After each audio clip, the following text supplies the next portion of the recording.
Góðan daginn og verið velkomin í Öryrkjaráðið sem er þáttur á samstöðinni. Ég heiti Bára og er Halldórsdóttir og er að bara taka upp minn fyrsta þátt, þannig að við skulum sjá hvernig þetta gengur. Í dag þá hef ég hér hjá mér í viðtali Freyju Haraldsdóttur, doktorsnema í uppeldis- og menntunarfræðum, það ekki rétt hjá mér? Og hún er semst háskólakennari og fyrrverandi þingkona og alveg ótrúlega flottur baráttumaður fyrir réttindum fatlaðra og sérstaklega fatlaðra kvenna og er þessa dagana með ýmislegt í gangi. En mér langaði bara að heyra í þér, velkomin. Takk fyrir. Já, við vorum að spá í það, ég var það ekki að tala svolítið hvernig það er að vera þú þessa dagana. Já, það er bara, eftir að meina þá bara í þessu COVID-ástandi og... Já, þetta er náttúrulega svolítið spes ástand. Þetta er mjög spes ástand.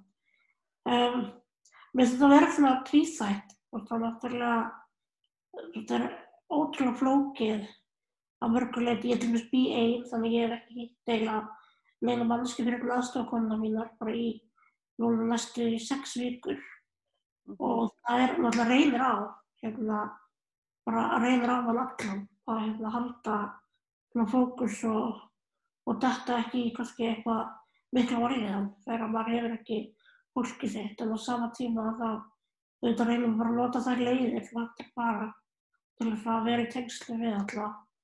Ég bý nú alveg mjög vel að vinna á fjölskyldubakgrunni, þannig ég held ég hafi það nú alveg betra en margir líka og er með góða aðstoð með sólarhrings NPA-þjónustu og sem betur með það við hvorki ég né aðstoðarkonur mínar orðið veikar og það er kannski svona það sem að maður svona vonar helst að við sleppum við.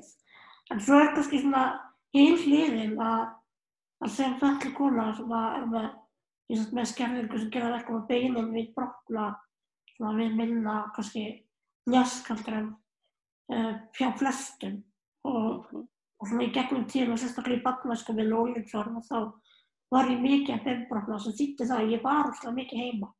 Ég var stundum heima föst svo vikum skipti, þannig að ég er svona að mörgu leyti mér sjóið í því að þurfa að hafa ofan fyrir mér, þú veist, og bara díla við bið.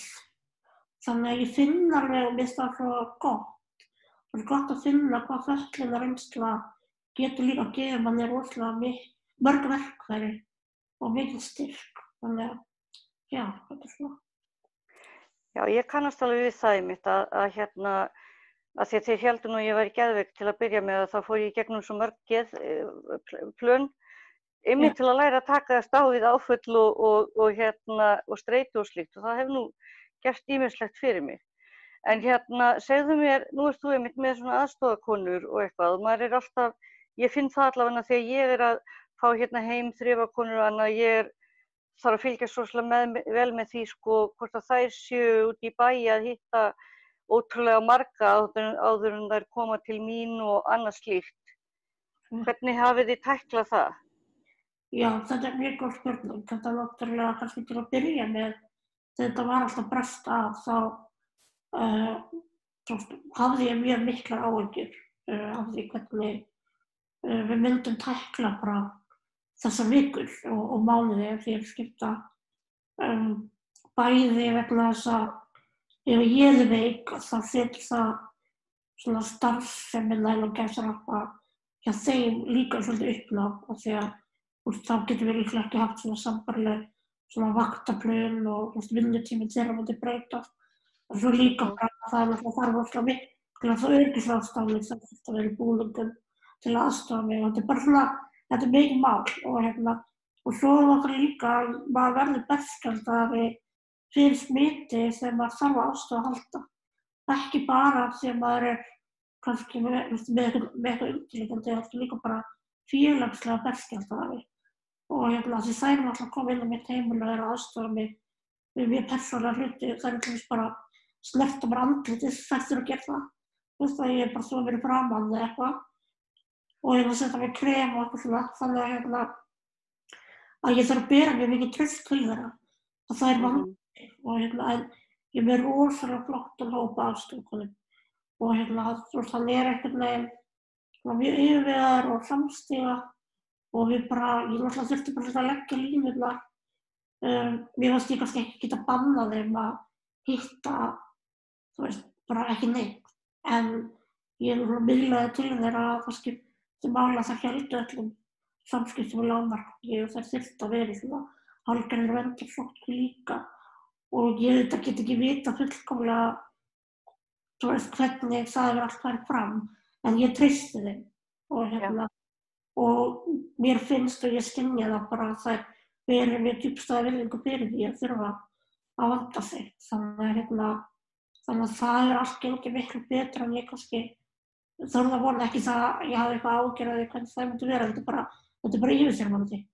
Og svo var það bara þannig því miður að við sem erum með NPA í fengum leiðbeiningar það hvernig við áttum að hafa okkur í þessu allt saman allt og seint. Og það komu ekki fyrir að við þurftum að biðja það ítrekað og berjast fyrir því. Og það var fólk sem var að lenda í alls konar vesenni. Af því það var ekki komnar leiðbeiningar, einu leiðbeiningarnar sem voru komnar var fyrir fólk sem býr á stofnunum. Og það er kannski líka afhjúpandi það segir okkur svolítið að stjórnvöld lifa ennþá í þeirra einhverja hugmynd að fatlað fólk sé bara inn á stofnunum. Og við náttúrulega búum líka bara heimilum með aðstoð þar, hvort það er NPA eða einhver önnur þjónusta sem kemur heim. Já, ég er náttúrulega bara með 3 aðila sem koma hingað inn svona, sem er á partinum af þessu sko. En ég finn það líka líka því ég veit það leið og einhver þeirra myndi mögulega verða veik, þá myndi ég missa part af mínu teymi líka. Af því að það er bara yfir höfuð náttúrulega þannig að það er skortur á starfsfólki og það er enginn sem kemur í afleysingu. Þannig að það er líka. En ég allavega upplifi það, eins og þú sagði þetta með þetta óöryggi að við en þetta er svona kannski fyrsta skipti sem að fólk með kvíðaröskun hefur alveg ástæðu til þess að vera með áhyggjur. Vinir mínir sem eru með kvíðaröskun þeir eru bara hey, áhyggjur sem að ég má vera með. En við erum einmitt einstaklega kannski búin að æfa okkur í því að þurfa randomlega að hafa áhyggjur af hlutum. En þegar þú segir þetta með ráðleggingarnar frá hvað bænum eða ríkinu eða þannig, það komu þarna náttúrulega mjög snemma leiðbeiningar fyrir fólk í áhættuhóp, en ertu þá að meina frekari ráðleggingar en það? Já, það sem að vantaði það kom frekar hratt, það komið leiðbeiningar fyrir starfsfólk sem vinnur á sambýlum og þjónustukernum og hjúkrunarheimilum, en það komu engar leiðbeiningar til NPA aðstoðarfólks. Og það og líka í rauninni held ég að ekki verið mikið leiðbeiningum fyrir bara fólk sem starfar í heima þjónustu, einhvers konar. Þannig að við nokkur vorum að ýta á almannavarnir og landlæknisembættið að koma þessu farveg sem að gerðist og skipti þetta miklu máli en það sem er svo bara særandi og nýðurlegandi að vera alltaf þessi eftirhugsun. Það sé aldrei hægt að einhvern veginn, maður getur aldrei treyst á það að maður sé í forgangi hjá yfirvöldum og þarna birtist það. Það þurfti að minna á henni við erum til. Það er svo ótrúlega það fyllir mann svo miklu óöryggi og maður finnur svo vanmátt sem í því að ef ég minni ekki á mig að það gleymist ég. Þetta er einmitt bara almennt vandamál einmitt hjá bara öryrkjum yfir höfuð en sérstaklega einmitt fólki sem að við eigum það nú báða sameiginlegt að vera ekki í einhverjum flokki sem er til inn í kerfinu sko. Að það er náttúrulega, auka vandi líka að við pössum ekki inn í svona er einmitt á sambýli, svona er á þessu og hinu. En þegar þú skoða, ég ger ráð fyrir að skoða reglurnar fyrir sambýlið, bara svona að því að þú ert svona típa, ég veit ekki samt. Hvað til dæmis er öðruvísi fyrir sambýlis starfsmenn eða fyrir einstaklingar sem eru að koma inn á heimili hjá þér? Sko það mjög margt. Í fyrsta lagi þá náttúrulega snúast kannski leiðbeiningarnar fyrir sambýlin, meira svona hvernig við pössum það að fólk sem býr saman á sambýli sé ekki að smita hvort annað og hvernig dílum við það að einhver einn veikist og þá þurfum að vernda hina og svo framvegis og líka að starfsfólki þar er að vinna með kannski fleiri en einna manneskju, aðstoða fleiri en einu og það kallar bara aðra hluti, aðra forvarnir og svona aðrar sóttvarnir. En hjá okkur það náttúrulega við sem erum með NPA, við erum bara aðstoða fólki okkar, vinnum bara fyrir okkur. En hins vegar að það vinnur það öðruvísi vaktir, það vinnur til dæmis, allt kannski frá 12 hjá mér, alltaf 12 tíma upp í kannski 3 sólarhringa í röð og það er bara eitthvað kerfi sem maður er búin að búa til og virkar en svo máttu til dæmis bara vera í sóttvarnabúningi held ég 5 tíma í einu. Áður en hann verður þá smitaður eða? Já, hann bara, ég veit, bæði bara erfitt að vera í þessu og rífur og eitthvað svona. Það er líka bara, ég held að bara hægt að virka, hann ekki lengur öruggur eftir tíma. Þannig að svo er líka það að það sem ég hefði ágjörð var, til dæmis ef ég hefði orðið veik þá mér þess ekki endilega svara því sem leiðbeiningum sem við fengum í NPA-þjónustu, en að það bara, mér finnst það ekki eðlilegt að aðstoðarkonur mínar þurfa að vera einar með mér ef ég er mikið veik og þá hefði ég viljað sjá, að það væri bara yfirlýst að það væri fjármagnað, að það yrði fjármagnað ef ég myndi til dæmis velja að hafa 2 aðstoðarkonur einu sem getur skipst á að vera í búning og svona skipta á aðstoð og líka styðja hver aðra og það aðstandandi og aðstoðarkona eða eitthvað svona. En það er ekki gert ráð fyrir þessu. Svo er það annað að við hefðum áður en það leiðbeiningar komu og þá hefðum við í rauninni vissum ekkert gert að leita til að fá búningana. Og það var allir það er alveg opinbert mál, Inga Björk, Margrétar Búningardóttir. Og hvaðan var einmitt, hvar enduðu með því að leita það uppi?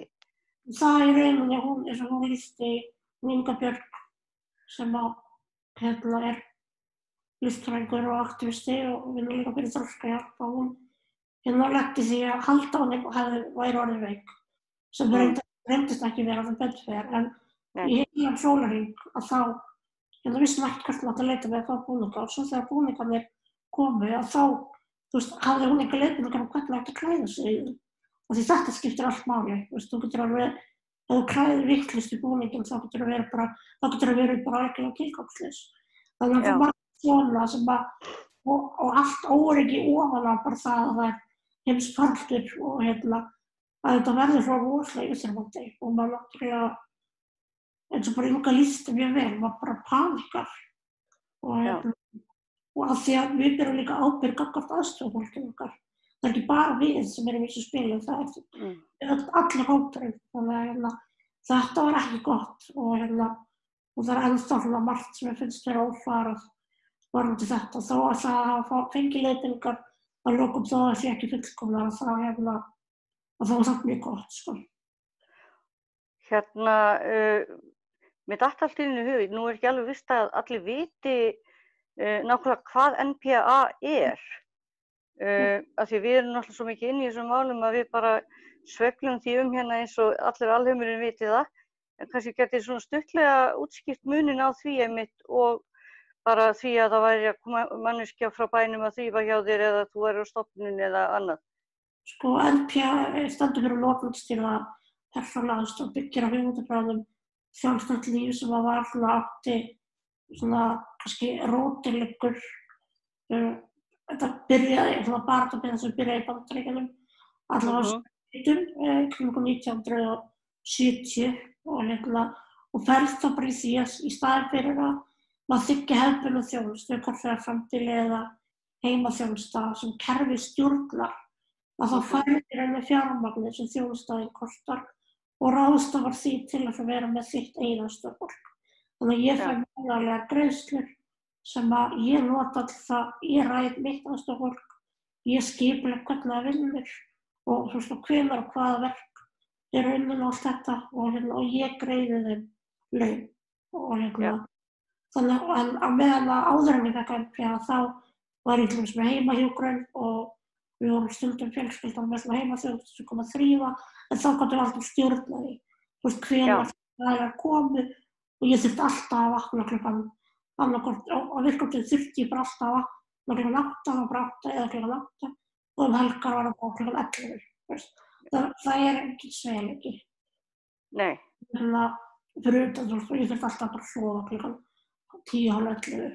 Þannig þetta svona að núna ég með sólarhringsaðstoð, ég þarf mikla aðstoð út af hreyfingu og ég ræði henni bara sjálf og ég vel líka starfsfólki og það mér finnst það vera kannski stærsti þátturinn, annars frelsið að geta stjórnað þessu bara það líka að velja fólki sem kemur heimili og aðstoða þegar við mjög persónulega hluti að það að geta valið hver gerir það svona kannski þessi stöðum partar NPA frá munurinn. Já. Og þú eru fyrirgefa, hér einhver, ég held að sé ruslabíllinn að koma fram hjá mér, veit nú ekki hvort það heyrist mikið inn í spjalli hjá okkur, en við höfum nú bara eins og það er.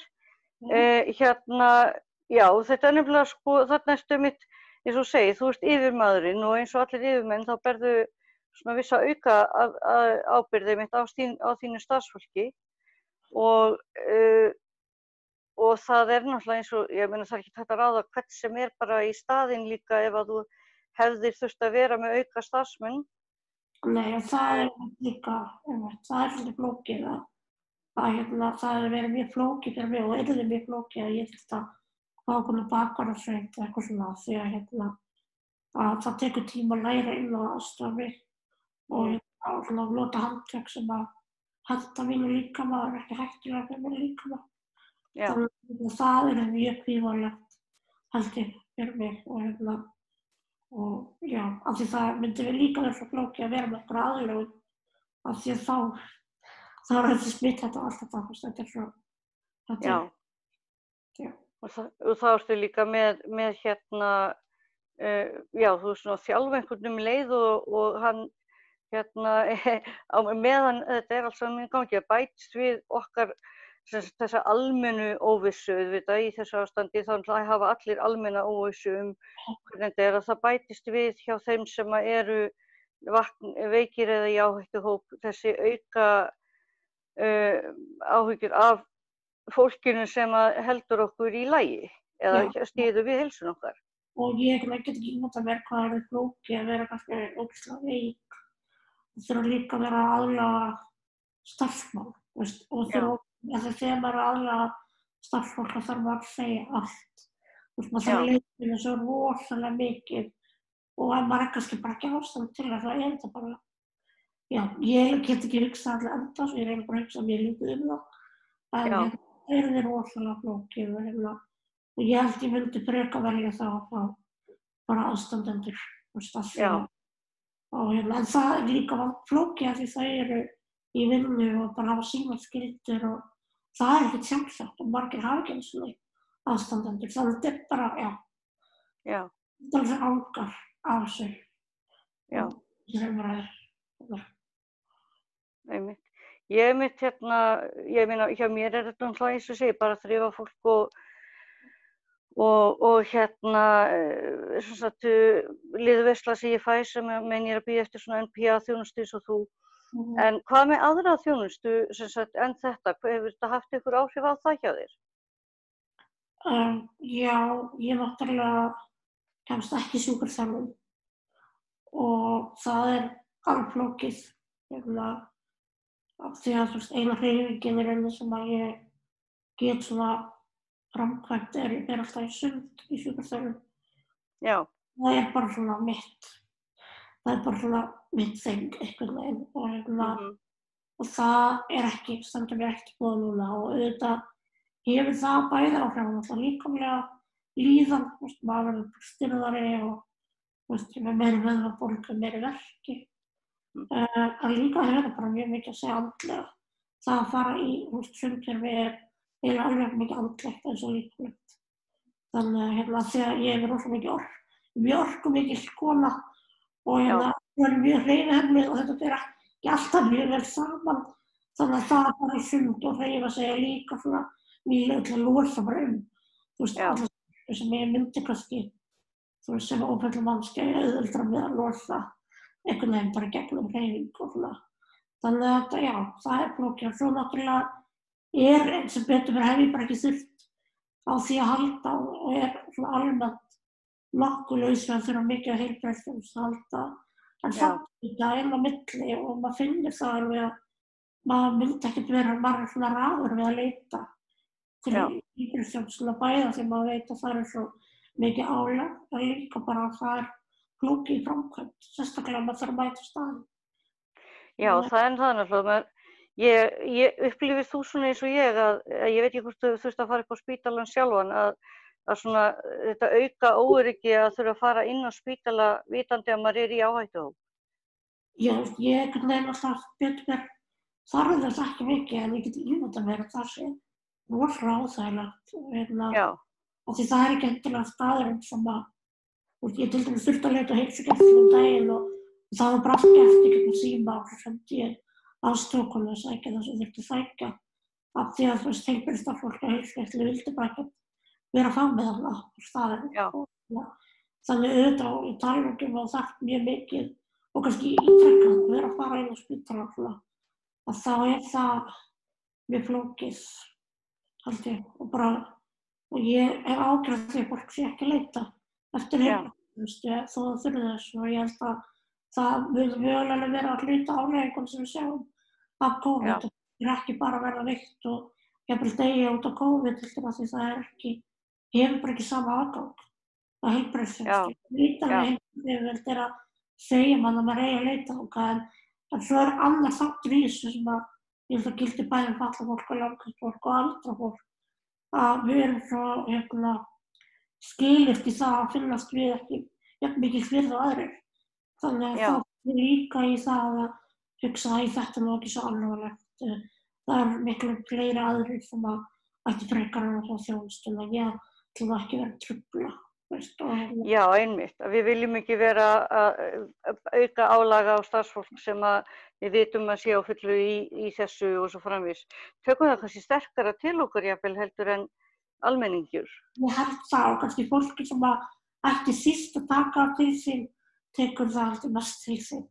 Ég held það alltaf kenning allavega og þess vegna ég alltaf mjög hugsi yfir þessum skilaboðum frá heilbrigðisyfirvöldum ekki bara núna heldur oft svona það sett út það sem mikið að gera bráðum skuli ekki koma. Ég fæ alltaf pínu illt í magann, ekki það að ég þurfi alltaf að vera bara ég veit bara ég þekki svo mikið af fötluðu fólki sem ég veit að myndi bara líta á sig sem byrði og ekki fara og stofna kannski heilsu sínu og lífi í hættu. Og þetta er umræða sem ég myndi alveg vilja sjá að sé tekið betur. Ég persónulega einmitt hef gert þessa villu í mínu lífi núna að þegar ég loksins talaði við læknirinn minn hún spurði mig af hverju ósköpunum ég hefði ekki talað við hana fyrr. En ég man einmitt eftir það að vera í einhver spjalli einhvers staðar á netinu þar sem að var einmitt einhver sem sagði já ég held bara, ég veit ekki hversu mikil svirði þetta er. Það er náttúrulega munur á því að fá þessar grunnupplýsingar eins og þú talaðir sem þú varst að leita að eftir leiðbeiningum fyrir starfsfólkið og síðan bara þessu tómarúmi sem að Inga lendir í þarna á sínum tíma. Algjörlega og það tómarúm myndast náttúrulega af því að voru ekki leiðbeiningar og þannig að það er þetta hefur allt afleiðingar og þetta stuðlar líka bara á því að fólk og það er bara áföll þannig að mér finnst það líka að vera það gleymist svo ótrúlega oft finnst mér í allri umræðu misrétti að það er svo rosalega sálrænt og það verður allt svo mikið tráma á því að upplifa misrétti og mér finnst þetta bara að vera ein tegund af misrétti þegar almannavarnir finna þér ekki. Það er bara mjög alvarlegt og mér finnst það líka að vera að fólk verður að fara að hugsa meira að við getum ekki bara samþykkt það að það sé bara eitthvað eðlilegt ástand og jáfnvægt fólk sé alltaf áfella því það er svo vanrækt í samfélaginu. Þannig að þetta snýst líka bara það.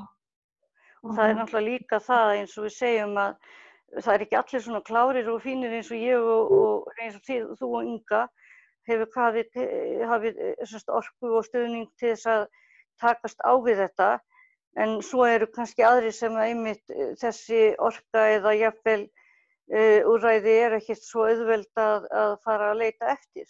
Nei, það einmitt líka máli að mér finnst vera mjög svona, það alveg gagnrýni sem ég kom til skila til almannavarna, að þegar leiðbeiningarnar loksins komið þá var það ekki mikið auglýst.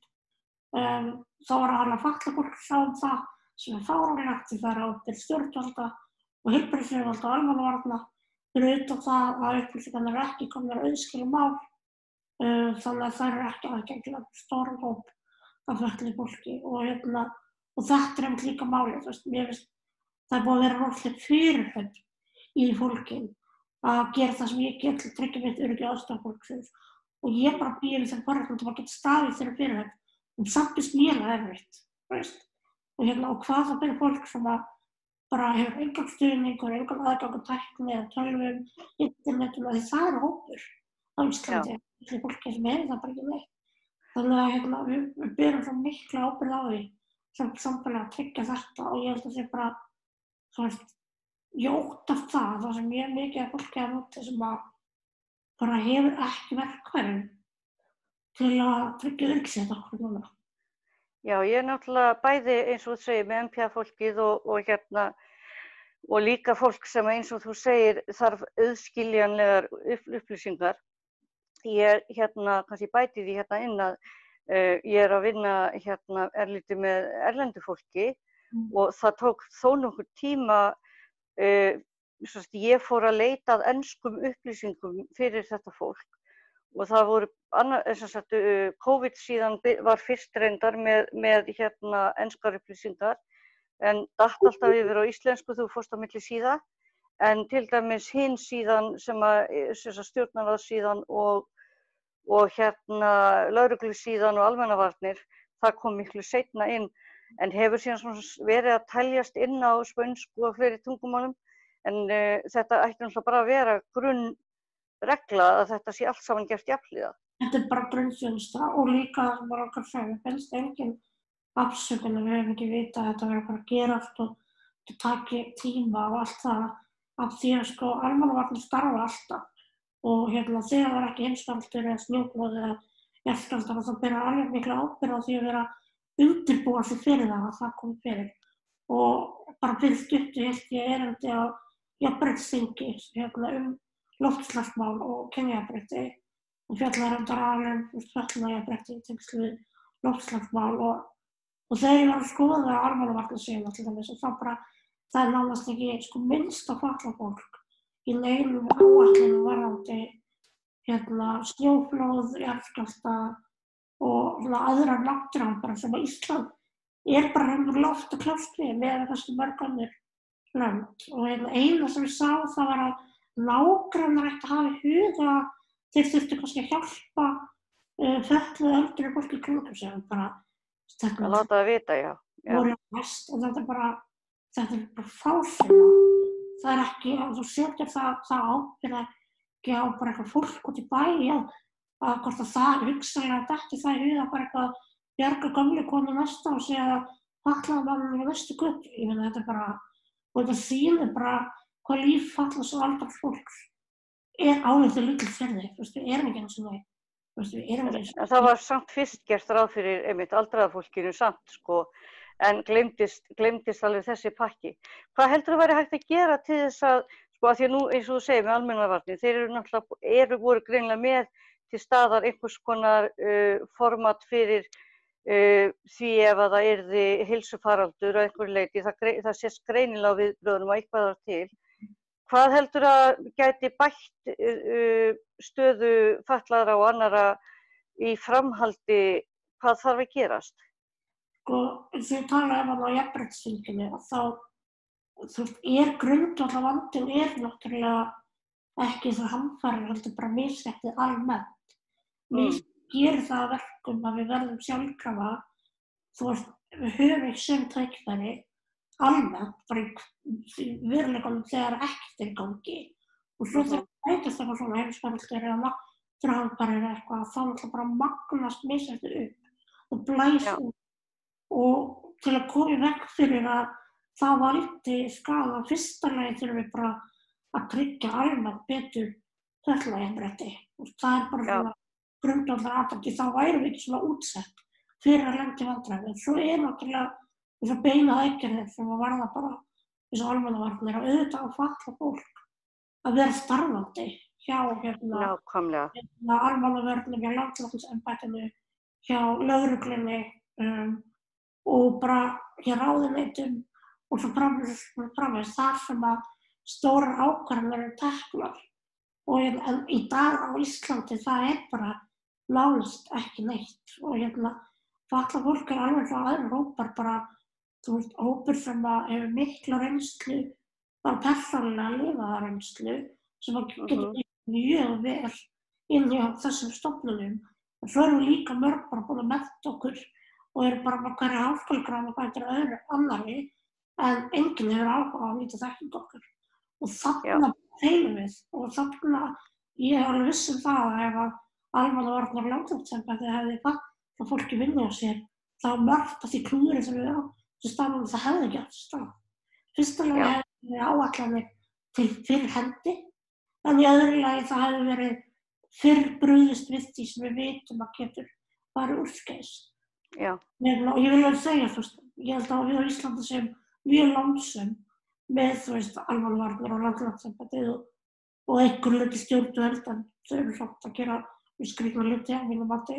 Ég held að við getum ekki farið til það er svo tímabært. En við erum við alveg lánsöm og mér finnst margt að hafa verið gert alveg ótrúlega vel. Þú veist, og það hefur verið að reyna að halda okkur yfirveguðum og rólegum og upplýstum og auðvitað þakka maður fyrir það. En það breytir því ekki að það ekki nóg að það spara fyrir forréttindafólk. Það verður vel fyrir alla. Það svona bottom line í þessu. Og ég ekki til í að þetta og vera alltaf eitthvað rosalega yfir mig þakklátt fyrir allt sem allir að gera þegar hópurinn minn situr út kuldann.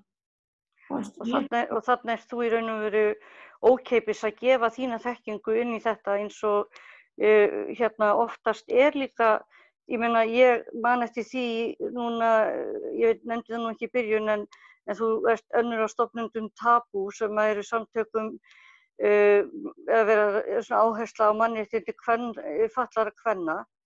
Og meðan ég hef verið þar að starfa með þér þá hefur komið inn þingsályktunartillaga eftir tillögu sem að við eigum bara að gefa eitthvað álit á og senda tilbaka. Og við ræddum því það einhvern tímann að aldrei fólki actually boðin laun fyrir þessa álitsgjöf. Algjörlega, og ég held að þetta fyrst málið að við að samráðið sem haft við okkur bara sýndarsamráð.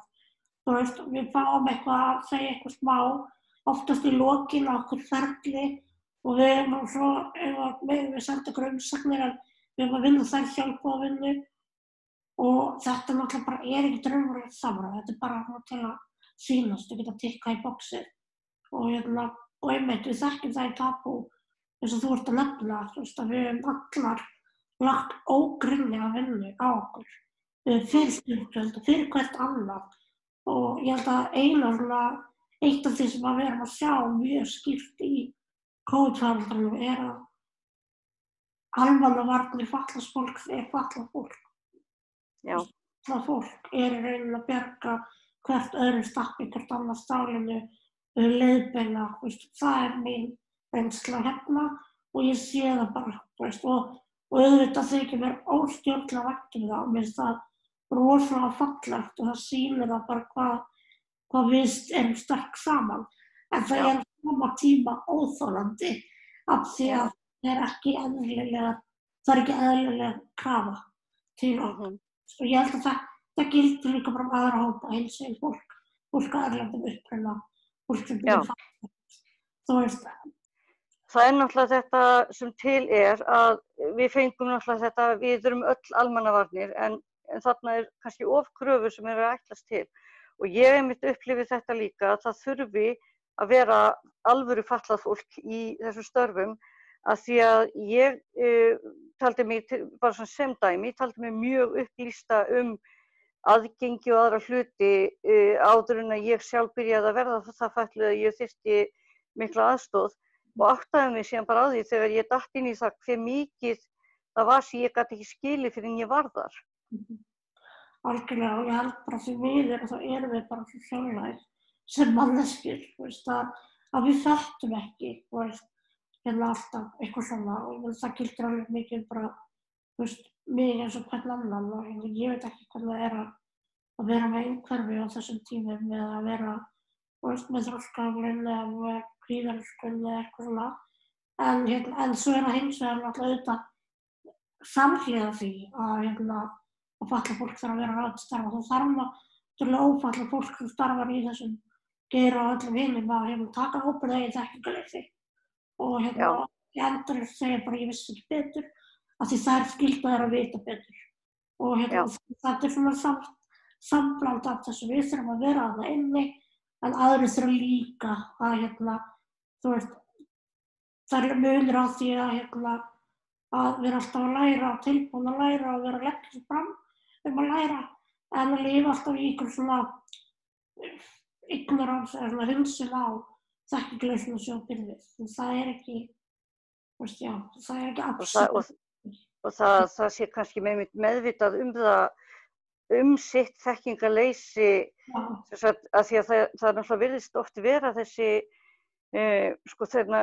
pæling það, þessi stjórnmálafræðingur, hann hlýtur að vita þetta, þessi félagsfræðingur, hann hlýtur að vita þetta og svo framvegis.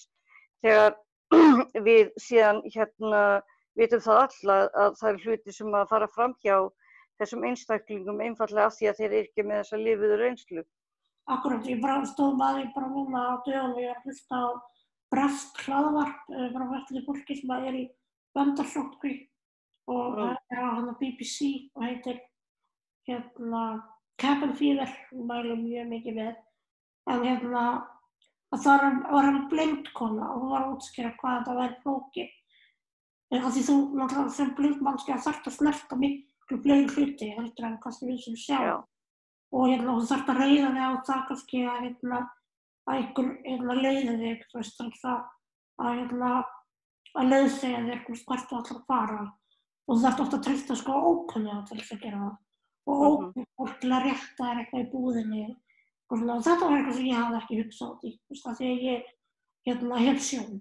Þannig að við erum alltaf að læra og við erum alltaf að horfast í augu við eigin þekkingarleysi en við þurfum samt að líka vera tilbúin til þess. Og mér varst ég rosalega þakklát einhvern veginn að þegar mér var bent á þetta í gegnum þátt, skilur ég, að mér svo margir farið svo mikla vörn og verða bara hálf fúlir þegar þeim bent á okkur svona, það skiptir líka svo miklu máli sem bara tilbúin að læra og bara viðurkenna það mistök okkar og taka ábyrgð af því að auðvitað gerum við öll mistök og við vitum ekki allt. Við fæðumst ekki með alla þekkingu í heiminum, en við verðum að taka ábyrgð af því og vera reiðubúin að taka á móti því og móti ábyrgðum og svona. Þannig að þetta snýst þetta líka mjög mikið það. Já, það gerir það því að það náttúrulega alltaf þessi vissa forræðishyggja og bargering á fötluðu fólki sem að við þekkjum náttúrulega mjög vel. Sérstaklega þegar maður situr í hjólastól, hvað vill hún og hvað langar hana í og svo framvegis. En já, þetta finnst mér mjög mikilvægur punktur til að koma upp á. En svo líka þessi eins og nefnum með þessa blindu konu, hún hefur kannski ekki mikið val þessa 2 metra eða 6 feta fjarlægð, af því hún sér ekki hvort að fólkið nær henni og ef það þarf að hjálpa henni þá þarf það að koma nær henni. Hún var alltaf að hvæsa á hana hvað þetta búið af því hvað hún að gera, hún getur ekki séð þessa, og það pottþétt ekki búið að gera eitthvað aðgengilegt fyrir blint fólk með að setja eitthvað í gólfið, kannski einhvers staðar, en það var alveg hægt, en þetta aldrei kannski 100% og þetta langt burtu frá einhverjum þegar þú sér það ekki. Og þannig maður líka náttúrulega kannski meira upp á aðra komin með það þeir sinni reglum líka. Ég mikið af fötluðu fólki í áhættuhóp sem ég veit upplifir það að það fer eitthvað og fólk svona mega casual í kringum það, sko, mjög svona rólegt og eitthvað. Og það veit ekki hve mikið það getur treyst, það þarf að setja sitt eigið öryggi í hendurnar á fullt af ókunnugu fólki sem það áttar sig ekki á. Akkurat, ég held að þetta sé að ég var upplifað þetta. Afsakið. Ég vil bara vera alveg heima en ef ég fara í göngutúr alltaf og ég var að bíða fyrir utan búð núna bara fyrir nokkrum dögum og með aðstofan að hoppa inn fyrir mig, ég fór í göngutúr og það var fullt af fólki sem fór fram hjá mér og það var ekkert að pæla. En þú veist að ég gat ekki fært mig á meðan ég var bara ein. Þá gat ég ekki svona fært mig á sprá og þá er ekkert verið að virða þetta endilega, þú veist, að ég væri að sko. Þannig að það er, ég held einmitt að fatlað fólk útsettara fyrir markaleysi. Það er alltaf útsettara fyrir markaleysi og líka nú, veist. Nú ég til dæmis manneskja sem ekki hreyft mig og ég tók eftir því fyrsta skipti sem ég fór út með grímu á mér og hitti fólk og þá fór fólk í kringum mig, sko, það lappaði yfir snjóskafla til þess að þurfi ekki að lappa við hliðina á mér. En það er nú svona smá saman að detta út. En já, þetta er svona, þetta óöryggi með það hvernig annað fólk tekur þessu. Mér langar, og vandamálið er náttúrulega bara það er svo margt sem mér langar að ræða við þér nánar, en það var eitt punktur sem þú talaðir við mig áður, þetta með ef að þú yrðir lögðin á spítala með aðstoðarfólkið þitt og hvernig aðrir gætu ekki sinnt þér eins. Man ekki hvort við erum alveg búin að fara inn á það? Já, nei, ég var sko bara í stuttumáli að eitt af því sem að fatlað fólk og það er bara alþjóðlegar áhyggjur sem ég sé fyrir fötluðu fólki er að þurfa að leggjast inn á spítala og megi ekki hafa neitt með sig. Rannsóknir sýna það að fatlað fólk er ekki sama aðgang að heilbrigðiskerfinu og að við verðum mjög oft fyrir fordómum innan heilbrigðiskerfisins. Líf okkar ekki álitið endilega þess virði að bjarga því og þar leiðandi traust okkar oft mjög takmarkað til heilbrigðiskerfisins. Það er ekki alhæfingar alla, þetta er bara þekking sem við höfum, við vitum þetta er svona. Mín persónulega reynsla á Landspítalanum er mjög misjöfn. Það er rosalega mikið af frábæru fólki en það eru líka viðhorf sem að hræða mig rosalega mikið. Ég þarf náttúrulega, eins og ég sagði áðan, varðandi aðstoðarfólkið, ég þarf sérstaka aðstoð, ég þarf að læra aðstoða mig þannig að ég yrði í mjög miklum vandræðum og jafnvel hættu ef að ókunnugt heilbrigðisstarfsfólk ætti að bara aðstoða mig. Svo er bara líka þetta að ég á erfiðar reynslur varðandi það að upplifa að það sé ekki að bara líf mitt sé ekki álitið þess virði að bjarga því.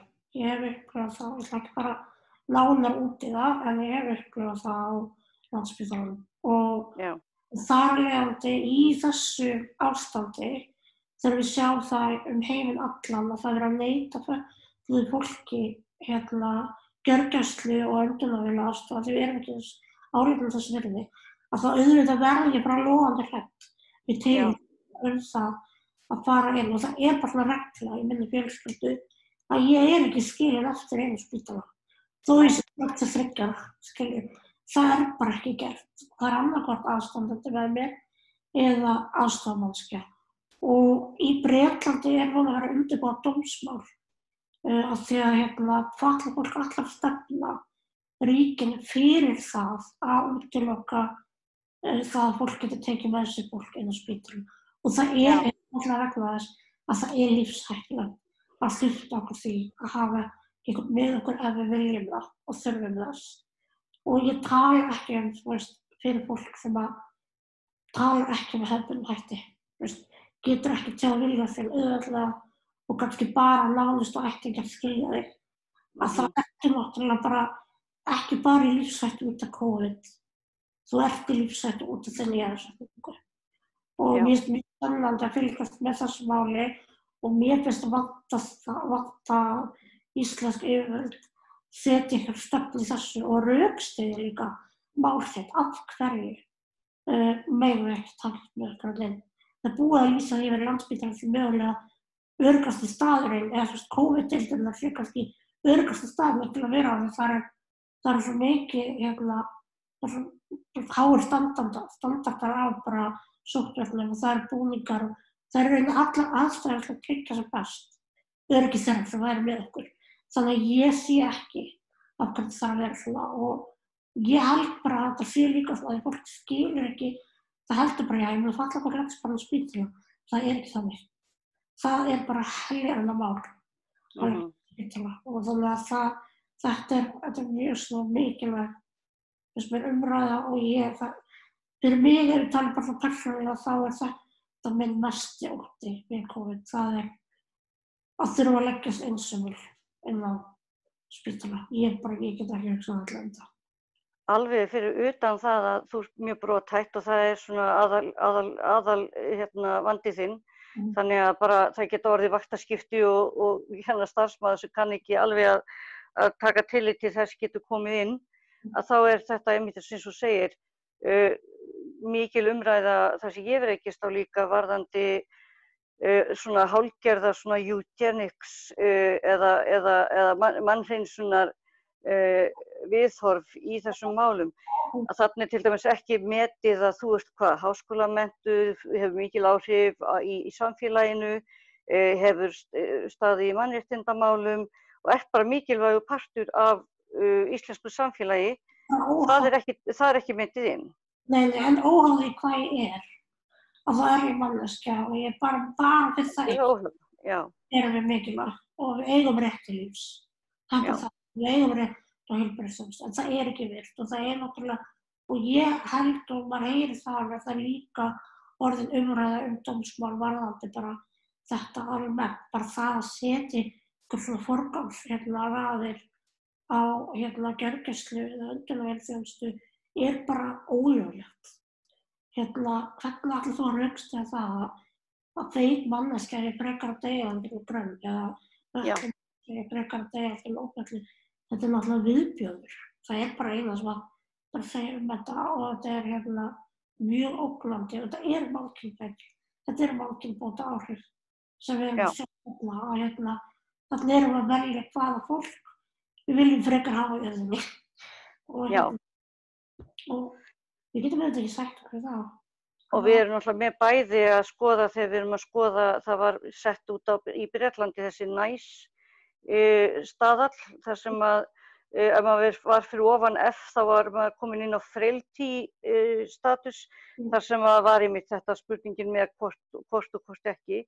Og í einhverju ríki í Bandaríkjunum þar var statusinn þannig að ef þú varst yfir 25 í BMI og eldri en 40, þá þar sem var byrjað að klippa af.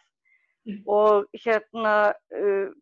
það náttúrulega auðvitað umræða inn í þessu varðandi ýmislegt, en þetta þarf að taka mjög alvarlega fyrir að því þetta falin svona faldar leifar af þessum, eins og segir, eugenics, mannkynbóta.